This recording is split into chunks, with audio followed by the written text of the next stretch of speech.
থেকে 4 লক্ষ টাকা পার মান্থ আমার ট্রানজ্যাকশন। সবসময় জিততেই হবে এই মানসিকতা আপনাকে দিন দিন অসুস্থ করে তুলবে। মানিকরাজ, আপনার গল্পটা একইভাবে শুনতে চাই এবং সেখানে প্ল্যাটফর্ম আপনাকে কতটা বদলে দিয়েছে। অসংখ্য ধন্যবাদ স্যার। প্রথমে কৃতজ্ঞতা প্রকাশ করছি আপনার প্রতি, যে আপনার সামনে বসে কথা বলার সুযোগ পাচ্ছি, এটা আমার জন্য অনেক বড় পাওয়া। আমার ইচ্ছা ছিল যে আপনার সামনে বসে একদিন কথা বলবো। তো স্যার আমি আপনার আরেকটা রেকর্ড আছে, আপনি প্রতিটা ব্যাচে আমি খেয়াল করেছি ভিডিও করেন, মানে কথা বলার জড়তা কাটানো।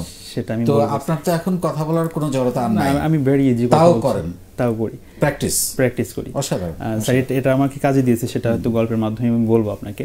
তো স্যার আমি যেহেতু একদম টোটালি গ্রাম থেকে আসা, আমার বাবা একজন কৃষক, আমি খুব প্রাউডলি বলতে পারি আমার বাবা একজন কৃষক। তো সেইখান থেকে ডিপ্লোমা কমপ্লিট করে, বিএসসি কমপ্লিট করে একটা চাকরিতে ঢোকা আমার জন্য এটাই আমার জন্য একটা বড় একটা পাওয়া ছিল। স্যার, আমার যে শুরুর গল্পটা সেটা হচ্ছে এই প্ল্যাটফর্ম থেকেই, যেটা সত্য কথা বলতেছি। আমার কখনোই কোনো চিন্তা ছিল না যে ব্যবসার দিকে আসবো। মানুষের কল্পনা বা চিন্তা একটা ব্যাপার থাকে না, যে আমি এইটা করব। আমার লাইফে কখনো চিন্তাই ছিল না যে আমি ব্যবসা করবো, যেহেতু আমি চাকরিতে ঢুকে গেছি। সো আমি তো একটা ভালো একটা অর্গানাইজেশনে ছিলাম, আপনি জানেন স্যার। আমি যতটুকু জানি যে সেম অর্গানাইজেশনে একটা সময় আপনি ছিলেন, গ্রামীণ টেলিকমের গ্রামীণ ডিস্ট্রিবিউশন আমি ছিলাম। তো সেইখানে আমার সৌভাগ্য হয়েছে যে প্রথম ব্যাচ থেকে এই প্ল্যাটফর্মে যেহেতু যুক্ত থাকার, এটা আমার জন্য অনেক একটা গর্বের বিষয় যে আমি প্রথম ব্যাচ থেকে এই প্ল্যাটফর্মে আছি। রাইট। তো স্যার আমি প্রথম ব্যাচ যখন শেষ হয়ে যায়, তখন আমার মাথার মধ্যে আসেনি যে আমার ব্যবসা করতে হবে। বাট আস্তে আস্তে আপনার পোস্টগুলো পড়তে পড়তে আমি এত বেশি ট্রেন আপ হয়ে গেলাম, আমার হঠাৎ করে আমার ব্রেন কনভার্ট করে হয়ে গেল যে আমার ব্যবসা করতে হবে, বিজনেসের দিকে যেতে হবে, যদি আমি একটু মুক্ত পেশার দিকে যেতে চাই। তো এই চিন্তা করতে করতেই স্যার আমি প্রত্যেকটা পোস্টের প্রত্যেকটা লাইন আমি ফলো করতাম। যে ব্যাপারগুলো আপনার ছিল যে আপনি মানি কালেক্ট করবেন কীভাবে, ব্যবসার জন্য যে উদ্যোক্তা ফান্ড যে কীভাবে রেডি করবেন, সেগুলো আমি করা শুরু করি। তো আমি পড়াশোনার পাশাপাশি আমি কিন্তু চাকরি করতাম। এই চাকরিটা করতাম আমার পড়াশোনার জন্যই। আমার ইউনিভার্সিটিতে যেহেতু প্রাইভেট একটা ইউনিভার্সিটি ছিল, সো সেখানে একটা হিউজ একটা অ্যামাউন্ট ছিল, সেটা আমার নিজের টাকা আমি বিএসসি কমপ্লিট করেছি। এটা আমার জন্য অনেক একটা বড় পাওয়া। তো আমি লাস্ট যখন আমি এই ব্যবসার চিন্তা ভাবনাটা আমি যখন করি, তখন একদম করোনা প্যান্ডামিক। কিন্তু যেহেতু আমি নিজেকে ট্রেন আপ করে নিয়েছি যে না, আমি পারবো, আমার মধ্যে একটা আত্মবিশ্বাস ছিল। পুঁজিও সংগ্রহ করেছেন? হ্যাঁ, পুঁজি সংগ্রহ করে চাকরি থেকে। এবং আপনার একটা বিষয় ফলো করতাম যে অ্যাটলিস্ট 1 বছর যেন তুমি স্টে করতে পারো, আপনি স্টে করতে পারেন, সেরকম একটা যেন থাকে। তো সেই সুবাদে আমি খুব ঠান্ডা মাথায় আমি চাকরিটা ছেড়ে দিব। এটা আমার জন্য খুব একটা কঠিন সিদ্ধান্ত ছিল, তখন করোনা প্যান্ডামিক চলে। পরিবারের আপত্তি ছিল? পরিবারের আপত্তি ছিল, যেহেতু আমি একটা ভালো একটা স্যালারি পাচ্ছি, আমি একটা প্রতিষ্ঠান থেকে যেহেতু ভালো স্যালারি পাচ্ছি, সো প্রথম থেকে দিকেই বলছিল যে না, তুমি ব্যবসা করো ঠিক আছে, কিন্তু আর একটু সময় যাক, আর একটু ফান। কিন্তু আমার বিশ্বাস ছিল যে না, আমাকে খুব দ্রুত শুরু করতে হবে, আমাকে যদি ভালো কিছু করতে চাও দ্রুত শুরু করতে হবে। তো স্যার শুরু করা, আমি গ্রামে চলে যাই, গিয়ে একটা সরকারি আকবরী কলেজ, গভর্নমেন্ট আকবরী কলেজের সামনে একটা আমি আইটি রিলেটেড দোকান খুলি, যেখানে অনলাইনে সকল কাজ, যাবতীয় কাজ করা হয়। তো সেইখানে আমি ব্যবসা স্টার্ট করি। ইভেন যে এখন যে একটা বছরে আমার যে গ্রোথ, একটা বছর যে পরিমাণ রিপিট কাস্টমার, 95% স্যার আমার রিপিট কাস্টমার। মাশাআল্লাহ। আর বেশ কিছু আছে স্যার, যে কিছু লেখা আছে আমার এখানে, আপনার কিছু লেখা, যেটা যে সবসময় জিততেই হবে এই মানসিকতা আপনাকে দিন দিন অসুস্থ করে তুলবে।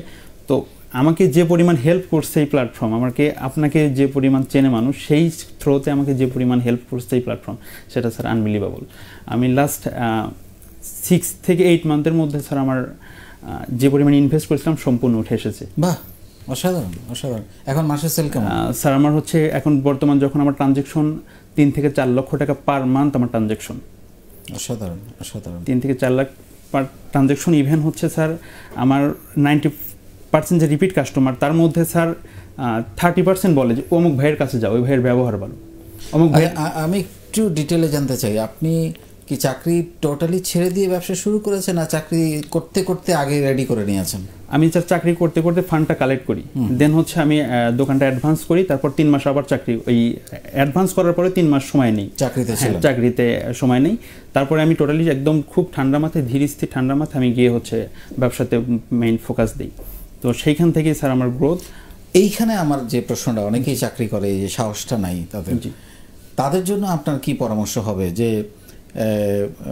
যে চাকরি ছেড়ে ব্যবসা করার মতো, এবং ব্যবসা আপনি বলছেন আপনার পুঁজি উঠে গেছে অলরেডি 1 বছরেই, এটা তো মানে রেয়ার কেস, এটা সবসময় কিন্তু হবে না। হ্যাঁ, এমনও হবে যেমন আমার প্রফিটে আসতে লাগছে প্রায় 3 বছর, হ্যাঁ, মানে ব্রেক ইভেনে আসতে লাগছে 3 বছর।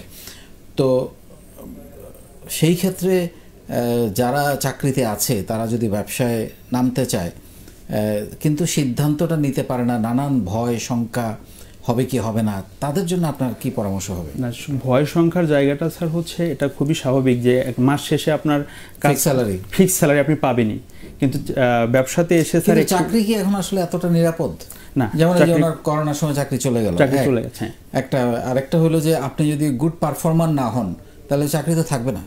হ্যাঁ, গুড পারফর্মার না হলে চাকরিও থাকবে না, গুড পারফর্মার না হলে ব্যবসাও থাকবে না, ব্যবসাও থাকবে না, এটাও সত্য কথা। আমার হয়তো ভিডিওটা দেখবে, আমার আশেপাশে আরও যারা সেম কাজ করছে গত 2 বছরে তারা গ্রোথ করতে পারেনি।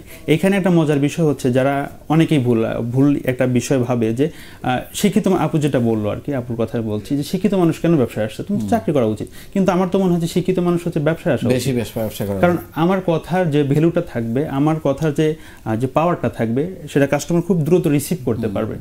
এটা হচ্ছে ইভেন বলছে যে তুমি এত পড়াশোনা করে এসে ব্যবসা, এখন গ্রোথ দেখে কথা বলে না, কেউ বলে না, এখন আমাকে সাপোর্ট করছে সবাই।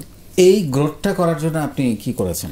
এই গ্রোথটা করার কিছু, এই তো বললাম স্যার যে এই যে আপনাদের ট্রেনিং, আমার মনে হয় যে এই ট্রেনিংগুলো নেওয়া উচিত, একটা ব্যবসায়ীর জন্য ট্রেনিং নেওয়া উচিত এই কারণে যে মানুষের সাথে যে গুড কমিউনিকেশন, আন্ডারস্ট্যান্ডিংয়ের ব্যাপারটা, মুখের ভাষা, মুখের হাসি, এই ব্যাপারগুলো স্যার সবচেয়ে আমার হচ্ছে এটা হচ্ছে অ্যাড, আমার কোনো ব্যানার ফেস্টুন কোনো কিছুই লাগে না। মানে আমি যেটা বুঝি, যেমন আপনি আপনি কিন্তু ফিজিক্যাল সেল করেন, মানে you are a salesman, all time salesman. তো সেলসম্যানের যে বিষয়টা থাকা উচিত তাই মনে করি। যেমন আমি অনেক সময়, আমি নিজে অনেক জায়গায় গিয়ে দেখি, ঢোকার পরে যিনি সেলসম্যান আছেন সে কাস্টমারকে অ্যাটেনশন করে না, সে হয়তো তার কাজ করছে বা ফোনে কথা বলছে বা কিছু একটা হোয়াটএভার, টাকা গুনছে বা হিসাব করছে, কিন্তু এই যে কাস্টমারটাকে সেলসম্যান অ্যাটেনশন দেয়, ঢোকার সঙ্গে সঙ্গে সালাম দিয়ে হাসি মুখে কেমন আছেন, আমার মনে হয় যে ওই কাস্টমারটা বারবার সেখানে যেতে পছন্দ করে। আপনি জেনে খুশি হবেন যে আমার 60% কাজ হচ্ছে বিভিন্ন প্রতিষ্ঠানের শিক্ষকদের কাছে, তো তাদেরকে এমনিতেই কেয়ার করা উচিত। তারপরে আমি যতটুকু হচ্ছে সম্মান দেই, এই সম্মানের জন্যই আসে যে সে আমার কাস্টমার, আমার কাছে টাকা দিয়ে কাজ করবে, ডেফিনেটলি তারা হচ্ছে সম্মানটা পাওয়ার যোগ্য, তাদেরকে সম্মান করতেই হবে। কিন্তু এই ভ্যালুটা ক্রিয়েট করার জন্য কিন্তু কোনো টাকা পয়সা লাগে না, এই ভ্যালুটা শুধু ব্যবহারটা। ও আমার আরেকটা দোকানের সামনে লেখা আছে, শুধুমাত্র ভালো ব্যবহার না জানলেই জীবনের সমস্ত অর্জন শেষ হয়ে যেতে পারে।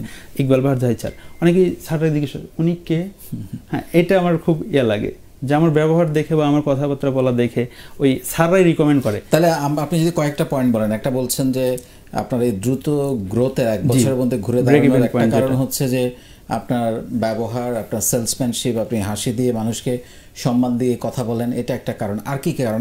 ডেফিনেটলি প্রোডাক্ট কোয়ালিটি এবং সার্ভিস, সেটাও অবশ্যই সার্ভিস তো অবশ্যই বেস্ট হতেই হবে। আর গ্রোথের স্যার একটা কারণ বলি স্যার, আমি ওই যে আপনার কথা 9টা 5টা ভুলে যেতে হবে। আমি স্যার এমন হয়েছে, আমার মার্কেটটা চালু হয়েছে সকাল 9টা থেকে শুরু হয়, আমি সকাল 8টায় খুলি এবং বন্ধ করি হচ্ছে রাত হচ্ছে 9টা কিংবা 10টার দিকে। এর পিছনে একটা লজিক আছে স্যার, সেটা হচ্ছে যে আমি চিন্তা করি আমার সেল না হোক, অন্য দোকান যখন বন্ধ থাকবে, আমার দোকান যখন খোলা থাকবে, আমার দোকানের দিকে ফোকাস থাকবে। কারণ 10টার দিকে দোকান খোলা থাকলে আমার দোকানের দিকে অতটা ফোকাস হয়তো বা আসবে না, কিন্তু ওই 9টা দোকান যখন বন্ধ থাকে, আমার একটা দোকান যখন খোলা থাকবে, বাংলাদেশের লার্জ ফার্মেসিটা ভালো করলো, 24 ঘন্টা খোলা, সেটা এমন হয়েছে যে রাত 9টার সময় কোনো কাজের জন্য আটকে আসছি, 10টার দিকে বন্ধ করবো, কনফিডেন্স নিয়ে দোকানে আসতেছে, আমি বললাম যে এই সময় আমি তো চলে যাই ভাই, আমি তো চলে যাওয়ার কথা, তখন এই কাজের জন্য আটকে আছি, কারণ আমি জানি তো আপনার খোলা থাকবে। এই জিনিসটা স্যার এই প্ল্যাটফর্ম থেকেই শেখা আর কি। অসাধারণ, অসাধারণ।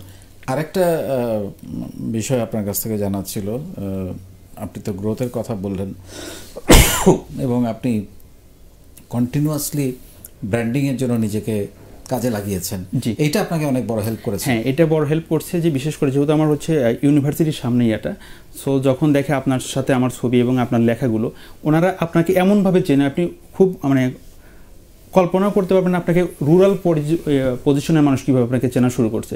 একটা ছাত্র এসে বলতেছে, ভাই আপনি ওনাকে চেনেন, নিজের বলার মতো গল্প সম্পর্কে আপনি জানেন। আমি তখন, আপনি কীভাবে জানেন? আমি তো ইউটিউবে দেখছি, আমি তো ফেসবুকে দেখছি। তখন আমার গল্পটা তাদেরকে বলে যে আমি প্রথম ব্যাচের একজন সদস্য। তো তখন ওরা এত বেশি আকৃষ্ট হয়ে যায় এবং আমার উপর এত বেশি ট্রাস্টি হয়ে যায়, সেটা আনবিলিভেবল। ওরা আমার এমপ্লয় হিসেবে কাজ করতেছে। আমি যাদেরকে হচ্ছে কিনা এই গ্রুপের সদস্য বানিয়ে দিচ্ছি, যারা হচ্ছে ট্রেনিং শুরু করছে অলরেডি, যেহেতু ভার্সিটি ইয়ার সামনে, ওই স্টুডেন্টগুলো এখন হচ্ছে স্যার ওরা আমার এমপ্লয় হিসেবে কাজ করে। এই অমুক ভাইয়ের কাজ যাইস, ওই ভাইটা খুব ভালো ব্যবহার। মানে আজকেও 8-10টা ফোন আসছে, আমার দোকান বন্ধ, ভাই আপনি আসবেন না।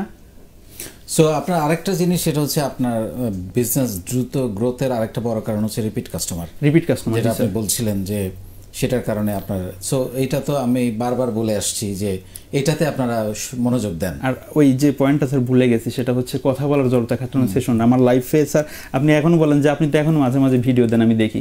আমার দেওয়ার পিছনে কারণ হচ্ছে আমার কথা বলার জড়তা কাটানো। এই জিনিসটা আমাকে এমনভাবে স্যার আমাকে ইয়ে করছে যে আমি এখন কথা বলতে চাই, আপনার সাথে কথা বলছি, আমি ভেরি নর্মাল, আমার কোনো প্রবলেম হচ্ছে না। ঠিক একটা কাস্টমার যে লেভেলেরই আসুন না কেন, যে প্রিন্সিপালই আসুন না কেন, আমি তাকে অটোমেটিকলি আন্তরিকতা দিয়ে আমি তাকে রিসিভ করে ফেলতে পারি। Very good. আপনার আগামী 10 বছর পর আপনার স্বপ্ন কি? স্যার আগামী 10 বছর পরের স্বপ্ন হচ্ছে স্যার, যেহেতু আমি মাত্র আমার নিজের উপর যে কনফিডেন্ট, এই প্ল্যাটফর্ম থেকে শিক্ষা নিয়ে, প্ল্যাটফর্ম থেকে প্রশিক্ষণ নিয়ে যে আমার নিজের উপর যে কনফিডেন্ট হয়েছে, সো আমি যে কোনো প্রতিষ্ঠান এখন দাঁড় করাতে পারবো। সো আমি স্যার আগামী 10 বছরের মধ্যে আমি আরও 2-3টা প্রতিষ্ঠান দাঁড় করতে চাই। সেটা হচ্ছে রাজ অ্যাগ্রো নিয়ে কাজ করতে চাই, যেহেতু আমার বাবা একজন কৃষক, আমার বাবাকে একটা গরুর ফার্ম করে দিতে চাই। এবং আর আমার স্যার আরও একটা স্বপ্ন আছে যে একটা রেস্টুরেন্ট থাকবে আমার। আর আমার যে প্রতিষ্ঠানটা এই মাসের এই সামনে মাসেই হচ্ছে আমাকে একজন কর্মী নিতে হবে। আচ্ছা, আপনি বললেন না আপনি কি কি প্রোডাক্ট নিয়ে কাজ করেন? IT product. Sir IT product হচ্ছে স্যার অল কাইন্ডস অফ যে অনলাইন যে সেবাগুলো হয় স্যার হচ্ছে আপনার এই বর্তমান তো সব কিছু অনলাইনে কনভার্ট হয়েছে, যে এনআইডি কার্ড সংশোধন, তারপর হচ্ছে স্যার কলেজে অ্যাপ্লিকেশন, তারপর আপনার হচ্ছে জন্ম নিবন্ধন সংশোধন, বিভিন্ন যে অনলাইনের কাজ, ইউনিভার্সিটি ভর্তি থেকে শুরু করে সব কিছুই স্যার, সব কিছু আমার এই অনলাইন থেকেই হয়। এবং এই স্কুল কলেজ শিক্ষা প্রতিষ্ঠানের শিক্ষকদের যে বেতন, যে নতুন করে পাশ করানোর যে ব্যাপারগুলো থাকে স্যার, সব কিছু হচ্ছে আমি অনলাইনেই করি।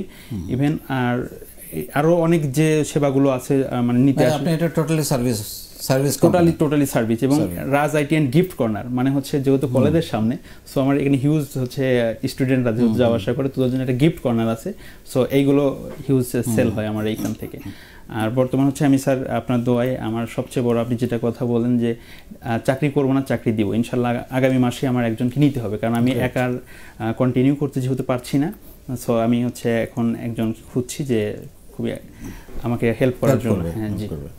সো আপনি তো আরো 2-3টা ব্যবসার কথা বললেন, রেস্টুরেন্ট করবেন এবং একটা গরু খামার করবেন, এগ্রো খামার করবেন। অনেক ধন্যবাদ আপনাকে। আরো 30 সেকেন্ড সময় দেব। শেষ মুহূর্তে আপনি এই প্ল্যাটফর্মে যে সদস্যগুলো আছে, আমার মনে হয় যে আপনি যে ফ্রিতে যে প্রশিক্ষণগুলো দিচ্ছেন, আমরা যদি অন্য কোর্সের কথা চিন্তা করি, সো এর ভ্যালু আসলে ভ্যালু বলে প্রকাশ করা যাবে না। 40,000 50,000 টাকা করলে এর ভ্যালু শেষ করা যাবে না। সো আমরা যদি লেগে থাকি, যদি কল্পনার ব্যাপারটা স্যার আলাদা, কল্পনা যে আমি করবো, ব্যবসা করবো না, আপনি যদি সরাসরি লেগে যান, লেগে শুরু করেন, তাহলে অনেক প্রবলেম আসবে, সেই প্রবলেম থেকে স্যার সমাধানের দিকটাও আসবে। সো আমি সবাইকে বলবো যে আমার যে প্ল্যাটফর্ম যেটা আছে, আমাদের প্ল্যাটফর্মে এখান থেকে শিক্ষা নিয়ে শুরু করে দেওয়া, শুরু করে দিলে ইনশাল্লাহ সফলতা আসবেই, আজ নাই কাল আসবেই। অনেক ধন্যবাদ দুজনকে আমাদের স্টুডিওতে এসে আপনাদের গল্প শোনানোর জন্য। আমি শিওর যে আপনাদের এখান থেকে অনেক তথ্য অনেকে পেয়েছেন এবং অনেক সাহস পেয়েছেন, সেটা তাদের জীবনে কাজে লাগবে। আপনাকেও অনেক ধন্যবাদ স্যার, এবং দেশ এবং দেশের বাইরে থেকে যারা দেখলেন, আমার সিরাজগঞ্জ জেলা টিম সহ যারা আমাকে সাপোর্ট করেছেন, আমাদের সবাইকে সাপোর্ট করেছেন, তাদেরকে অসংখ্য ধন্যবাদ। স্বপ্ন দেখুন, সাহস করুন, লেগে থাকুন, সফলতা আসবে ইনশাল্লাহ। Thank you sir.